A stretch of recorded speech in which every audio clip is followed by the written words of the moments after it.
ಆತ್ಮಹತ್ಯೆಗೆ ಶರಣಾಗ್ತಾರೆ. ಅಂದರೆ ರೈಲಿಗೆ ತಲೆ ಕೊಟ್ಟು ಆತ್ಮಹತ್ಯೆಯನ್ನು ಮಾಡ್ಕೊಳ್ತಾರೆ. ಆ ಪ್ರಕರಣ ಏನಾಗುತ್ತೆ ಅಂತ ಹೇಳಿದ್ರೆ ರೈಲ್ವೆ ಪೊಲೀಸರು ಇವಾಗ ತೊಗೊಂಡಿದ್ದಾರೆ. ಆ ಪ್ರಕರಣವನ್ನು ತನಿಖೆಯನ್ನು ಮಾಡ್ತಾಯಿದ್ದಾರೆ.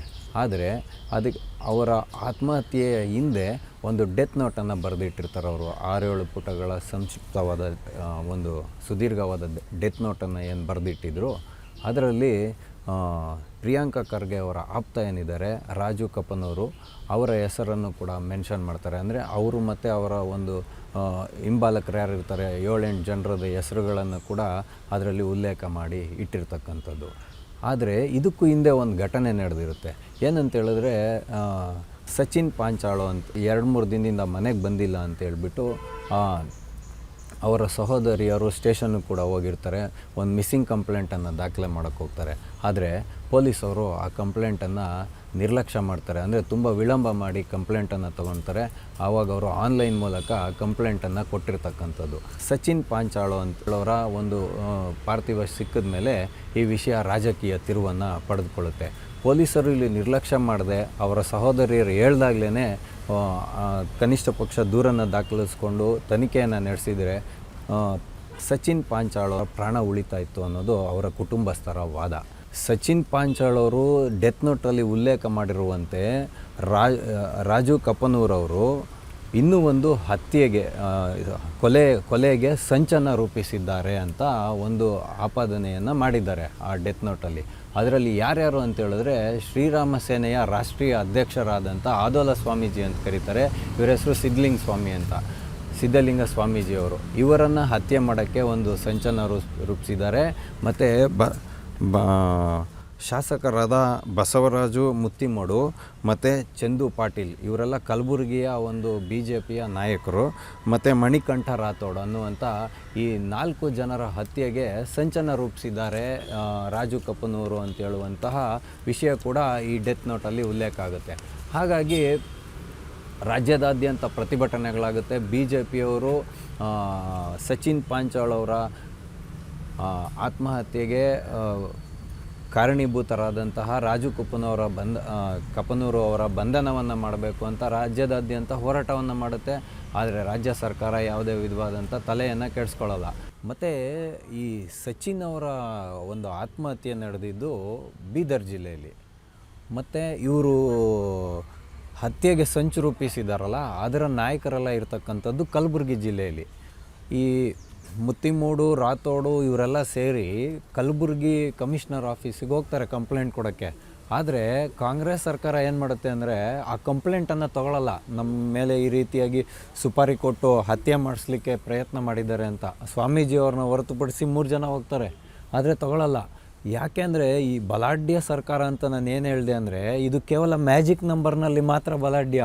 ಆದರೆ ಆಡಳಿತ ನಡೆಸೋದ್ರಲ್ಲಿ ಸಂಪೂರ್ಣವಾಗಿ ವೀಕ್ ಇದು. ಅಂದರೆ ಒಂಥರ ದುರ್ಬಲ ಸರ್ಕಾರ ಇದು. ಆ್ಯಕ್ಚುಲಾಗಿ ಹೇಳ್ಬೇಕಂದ್ರೆ ಈ ದುರ್ಬಲ ಸರ್ಕಾರ ಏನು ಮಾಡುತ್ತೆ ಅಂತ ಹೇಳಿದ್ರೆ ಕಂಪ್ಲೇಂಟನ್ನೇ ತೊಗೊಳ್ಳಲ್ಲ. ಯಾರು ಇವಾಗ ಯಾರ ಮೇಲೆ ಕೊಲೆಗೆ ಸಂಚು ರೂಪಿಸಲಾಗಿದೆಯೋ ಈ BJP ಒಬ್ಬರು ಶಾಸಕರು ರಾಥೋಡವರು ಮತ್ತು ಮುತ್ತಿಮೋಡವರು ಇವರು ಹೋದಾಗ ತೊಗೊಳ್ಳಲ್ಲ. ಪ್ರತಿಭಟನೆಯನ್ನು ಮಾಡಿ ದೂರನ್ನು ಕೊಡಬೇಕಾಗುತ್ತೆ. ಅಂಥ ಮಟ್ಟಕ್ಕೆ ಇವರ ಆಡಳಿತ ವ್ಯವಸ್ಥೆ ಇರ್ತಕ್ಕಂಥದ್ದು. ಕಲಬುರಗಿಯಲ್ಲಿ ಇದು ನಡೆಯುತ್ತೆ.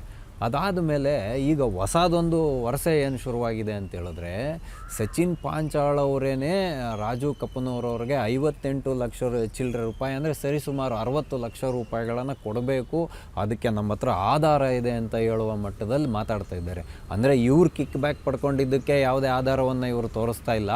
ಆದರೆ ಒಂದು ಶೋಷಣೆಗೆ ಒಳಪಟ್ಟು ಆತ್ಮಹತ್ಯೆ ಮಾಡ್ಕೊಂಡಿರೋಂಥ ಸಚಿನ್ ಪಾಂಚಾಳ್ ಮೇಲೇ ಇವತ್ತು ದುಡ್ಡನ್ನು ಕೊಡಬೇಕು, ಅವರು ನಮಗೆ ಮರಳಿಸಿ 60 ಲಕ್ಷ ಅಂತ ಹೇಳುವಂಥ ಆಪಾದನೆಯ ಮಾಡೋ ಮಟ್ಟಕ್ಕೆ ಇವರು ಸಮರ್ಥನೆಯನ್ನು ಮಾಡ್ಕೊಳ್ತಾ ಇದ್ದಾರೆ ಅಂತ ಹೇಳಿದ್ರೆ ಇದ್ರ ಕುರಿತಾಗಿ ಆಳವಾದ ತನಿಖೆ ಆಗಬಾರ್ದು ಅನ್ನೋವಂಥ ಪ್ರಶ್ನೆನ ನಾವೇ ಮುಂದೆ ಇಟ್ಕೊಳ್ಬೇಕು.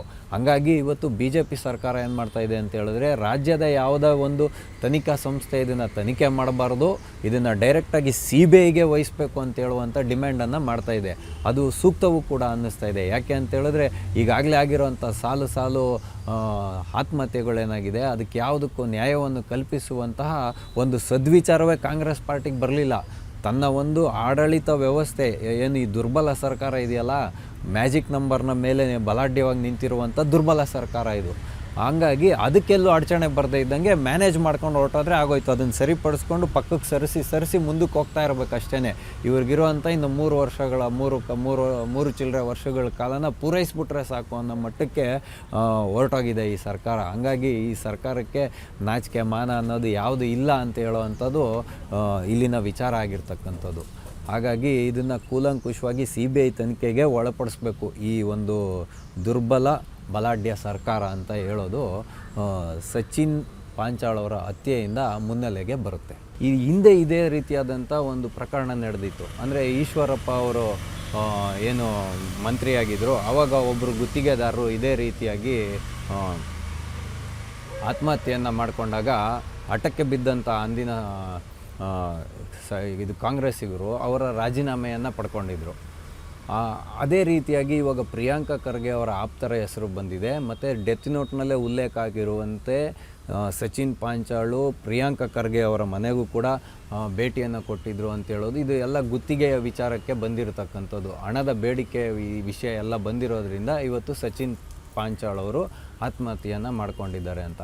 ಹಾಗಾಗಿ ಈಶ್ವರ ಖಂಡ್ರೆ ಅವರು ಅವ್ರ ಕುಟುಂಬಕ್ಕೆ ಭೇಟಿ ಕೊಟ್ಟು ಸಾಂತ್ವನ ಹೇಳುವಂಥ ಪ್ರಯತ್ನ ಮಾಡಿದ್ರು. ಆದರೆ ಅವರ ಕುಟುಂಬಸ್ಥರು, ಸಚಿನ್ ಅವರ ಕುಟುಂಬಸ್ಥರು ಯಾವುದಕ್ಕೂ ಬಗ್ಗುತ್ತಾ ಇಲ್ಲ. ಅವರು ಇದನ್ನು ತನಿಖೆ ಮಾಡಬೇಕು ಮತ್ತು ನ್ಯಾಯ ಕೊಡಿಸ್ಬೇಕು ಅಂತ ಹೇಳೋ ನಿಟ್ಟಿನಲ್ಲಿ ಅವ್ರದ್ದು ಏಕಮೇವ ವಾದ ಇದೆ. ಆದರೆ ಪ್ರಿಯಾಂಕಾ ಖರ್ಗೆ ಅವರ ನಡ್ಕೊಳ್ತಾ ಇರೋ ರೀತಿ ಇವತ್ತು ಎಲ್ಲ ಕಡೆಗೆ ಒಂದು ವಿವಾದವನ್ನು ಹುಟ್ಟಾಕಿರ್ತಕ್ಕಂಥದ್ದು ರಾಜಕೀಯ ವಲಯದಲ್ಲಿ. ಹಾಗಾಗಿ BJPಗರು ಪ್ರತಿಭಟನೆಯನ್ನು ಮಾಡಿದ್ರು. ಪ್ರಿಯಾಂಕಾ ಖರ್ಗೆ ಅವರೇನು ತಲೆ ಕೆಡಿಸ್ಕೊಳ್ಳಿಲ್ಲ. ನೀವು BJPಗರು ಬಟ್ಟೆ ಹರ್ಕೊಂಡ್ರೂ ಸಹ ನಾನು ಯಾವುದೇ ವಿಧವಾದಂಥ ರಾಜೀನಾಮೆಯನ್ನು ಕೊಡಲ್ಲ ಅಂತ ಹಠಕ್ಕೆ ಬಿದ್ದ ರೀತಿಯಲ್ಲಿ ಮಾತಾಡ್ತಾರೆ. DCM ಅವ್ರು ಏನು ಹೇಳ್ತಾರೆ ಅಂದರೆ ಇದರಲ್ಲಿ ಪ್ರಿಯಾಂಕಾ ಖರ್ಗೆ ಅವ್ರಿಗೂ ಸಚಿನ್ ಪಾಂಚಾಳ್ಗೂ ಯಾವುದೇ ವಿಧವಾದಂಥ ಸಂಬಂಧ ಇಲ್ಲದೆ ಇರೋದ್ರಿಂದ ಅವ್ರು ರಾಜೀನಾಮೆ ಕೊಡುವಂಥ ಅಗತ್ಯವೇ ಬರೋದಿಲ್ಲ. BJPಗರು ಇದನ್ನೆಲ್ಲ ರಾಜಕೀಯ ಕಾರಣಕ್ಕೆ ಮಾಡ್ತಾರೆ ಅಂತ ಎಲ್ಲವನ್ನು ಪಕ್ಕಕ್ಕೆ ಸರಿಸುವಂಥ ಪ್ರಯತ್ನ ನಡೆಯುತ್ತೆ. ಇದರಿಂದ ರೊಚ್ಚಿಗೆದ್ದು BJPಗರು ಏನು ಮಾಡಿಬಿಟ್ರು, ನಿನ್ನೆ ಹೋಗಿ ಎಲ್ಲ ಕಡೆಗೆ ಪೋಸ್ಟರ್ ಅಭಿಯಾನ ಮಾಡ್ರು. ಅಂದರೆ 40% ಕಮಿಷನ್ ಸರ್ಕಾರ ಅಂತೇಳಿ ಬೊಮ್ಮಾಯಿ ಅವ್ರ ಮೇಲೆ ಆಪಾದನೆಯನ್ನು ಮಾಡಿದ್ರಲ್ವ, ಅದೇ ರೀತಿಯಾದಂಥ ಅಭಿಯಾನನ BJPಗರು ಮಾಡೋಕ್ಕೆ ಸ್ಟಾರ್ಟ್ ಮಾಡಿದ್ರು. ಅನಾಮತ್ತಾಗಿ ಎಲ್ಲ BJPಗರನ್ನ ಪೊಲೀಸವರು ಬಂಧನ ಮಾಡಿ ಇವತ್ತು ಇದಾಗಿದೆ. ಆದರೆ ಇಷ್ಟೆಲ್ಲ ಘಟನೆ ನಡೆಯುವಾಗ ರಾಜ್ಯ ಸರ್ಕಾರ ಮಾತ್ರ ಈ ತನಿಖೆಯನ್ನು CIDಗೆ ವಹಿಸಬೇಕು ಅಂತ ಪ್ರಿಯಾಂಕಾ ಖರ್ಗೆ ಲೆಟ್ರ್ ಬರೆದ್ಬಿಟ್ಟು ಕೊಟ್ಬಿಟ್ಟಿದ್ದಾರೆ. ಗೌರ್ಮೆಂಟ್ ಅವರು ಕೊಟ್ಟಿದ್ದಾರೆ. ಅಂದರೆ ಈ ಸರ್ಕಾರ ಏನಾಗಿದೆ ಅಂತ ಹೇಳಿದ್ರೆ, ನಾವು ವಾಲ್ಮೀಕಿ ನಿಗಮದ ಹಗರಣ ನಡೀತಲ್ಲ ಅದನ್ನು ನೋಡಿ. ಅದರಲ್ಲಿ ಒಬ್ಬರು ಪ್ರಾಮಾಣಿಕ ಅಧಿಕಾರಿಯಾಗಿದ್ದರು ವಾಲ್ಮೀಕಿ ನಿಗಮದಲ್ಲಿ, ಚಂದ್ರಶೇಖರನ್ ಅನ್ನೋರು. ಅವರು ಡೆತ್ ನೋಟನ್ನು ಬರೆದಿಟ್ಟು ಈ ರೀತಿಯಾಗಿ ಹಗರಣ ಆಗಿದೆ ಅಂತ ಹೇಳಿದಾಗಲೂ ಕೂಡ ಸರ್ಕಾರ ಯಾವುದೇ ಒಂದು ತಾರ್ಕಿಕ ಅಂತ್ಯಕ್ಕೆ ತಗೊಂಡೋಗೋವಂಥ ಯಾವುದೇ ಪ್ರಯತ್ನವನ್ನು ಮಾಡಲಿಲ್ಲ. ಒಂದು SITಯನ್ನು ರಚನೆ ಮಾಡ್ತು. ಆ SIT ಅಧಿಕಾರಿಗಳ ಮಟ್ಟಕ್ಕೆ ಮಾತ್ರ ಸೀಮಿತ ಆಯಿತು. ನಾಗೇಂದ್ರ ಅವರು ರಾಜೀನಾಮೆಯನ್ನು ಕೊಟ್ಟಿರ್ಬೋದು, ಆದರೆ ಈಗ ಮುಂದೆ ಬರುವಂತಹ ಒಂದು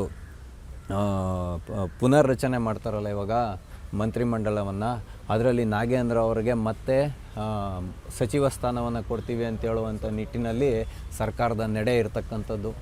ಅದಾದಮೇಲೆ ಲಕ್ಷ್ಮೀ ಹೆಬ್ಬಾಳ್ಕರ್ ಅವರ ಒಬ್ಬರು ಆಪ್ತರಿದ್ದಾರೆ, ಅವ್ರ ಮೇಲೆ ಕೂಡ ಒಬ್ಬರು ಅಧಿಕಾರಿ ಇದೇ ರೀತಿಯಾಗಿ ವರ್ಗಾವಣೆ ದಂಧೆಯನ್ನು ಮಾಡೋದು ವಿಷಯವಾಗಿ ಬೇಸತ್ತು ಅವರು ಕೂಡ ಡೆತ್ ನೋಟನ್ನು ಬರೆದಿಟ್ಟು ಸತ್ತೋಗಿದ್ರು.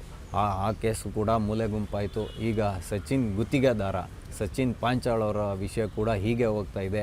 ಹಂಗಾಗಿ ರಾಜ್ಯದಲ್ಲಿ ಆಡಳಿತಾರೂಢವಾಗಿರುವಂಥ ಕಾಂಗ್ರೆಸ್ ಸರ್ಕಾರ ಸರಣಿ ಆತ್ಮಹತ್ಯೆಗಳಿಗೆ ಒಂದು ಪ್ರಾಯೋಜಕತ್ವವನ್ನು ಕೊಟ್ಟಿದೆ ಅಂತ ಇವತ್ತು BJP ಆಪಾದನೆಯನ್ನು ಮಾಡ್ತಾ ಇರೋದು. ಅವ್ರು ಕೇಳೋದ್ರಲ್ಲಿ ತಪ್ಪಿದೆ ಅಂತ ಹೇಳ್ತಾ ಇಲ್ಲ. ಆದರೆ ಇಲ್ಲಿ ನಡೀತಾ ಇರತಕ್ಕಂಥ ಘಟನಾವಳಿ ಕಾಕತಾಳೀಯವೋ ಏನೋ ಗೊತ್ತಿಲ್ಲ, ಎಲ್ಲವೂ ಸರ್ಕಾರದ ಒಂದು ಬುಡಕ್ಕೆ ತಗಲಾಕೊಳ್ತಾ ಇದೆ. ಆದರೆ ಈ ಬಲಾಢ್ಯವಾಗಿರೋಂಥ ಈ ಕಾಂಗ್ರೆಸ್ ಸರ್ಕಾರ ಏನು ಮಾಡ್ತಾ ಇದೆ ಅಂದರೆ, ಜನಗಳಿಗೆ ನ್ಯಾಯ ಕಲ್ಪಿಸಬೇಕು ಅನ್ನೋಂಥ ಕಿಂಚಿತ್ ಕೂಡ ಕಾಳಜಿ ಇಲ್ಲದೆ, ಯಾವುದನ್ನು ಒಂದು ಸೀರಿಯಸ್ ಆಗಿ ತಗೊಳ್ದೆ, ಗಂಭೀರವಾಗಿ ತಗೊಳ್ದೆ ಎಲ್ಲ ಪ್ರಕರಣಗಳಿಗೂ ಹಾರಿಕೆ ಉತ್ತರವನ್ನು ಕೊಡೋದ್ರ ಮುಖಾಂತರ ಜನ ಕಾನೂನು ಮತ್ತು ನ್ಯಾಯಾಂಗ ವ್ಯವಸ್ಥೆ ಮೇಲೆ ಇವತ್ತು ನಂಬಿಕೆಯನ್ನೇ ಕಳ್ಕೊಳ್ಳುವಂಥ ಒಂದು ಹಂತಕ್ಕೆ ಇವರು ಇವತ್ತು ಹೊರಟೋಗಿರ್ತಕ್ಕಂಥದ್ದು. ಇಂಥ ಒಂದು ನಾಚಿಕೆಗೇಡಿನ ಸರ್ಕಾರಕ್ಕೆ ನಾವು ಏನು ಹೇಳೋದಕ್ಕಾಗುತ್ತೆ ಅಂತ ನಮ್ಮನ್ನು ನಾವೇ ಪ್ರಶ್ನೆ ಮಾಡ್ಕೊಳ್ಳುವಂಥ ಕಾಲಘಟ್ಟದಲ್ಲಿ ಇವತ್ತು ಜನಸಾಮಾನ್ಯರಾದಂಥ ನಮ್ಮವರು ಪ್ರಶ್ನೆಯನ್ನು ಮಾಡ್ಕೊಳ್ಳೋವಂಥ ಕಾಲಘಟ್ಟದಲ್ಲಿ ಇವತ್ತು ನಾವಿದ್ದೇವೆ.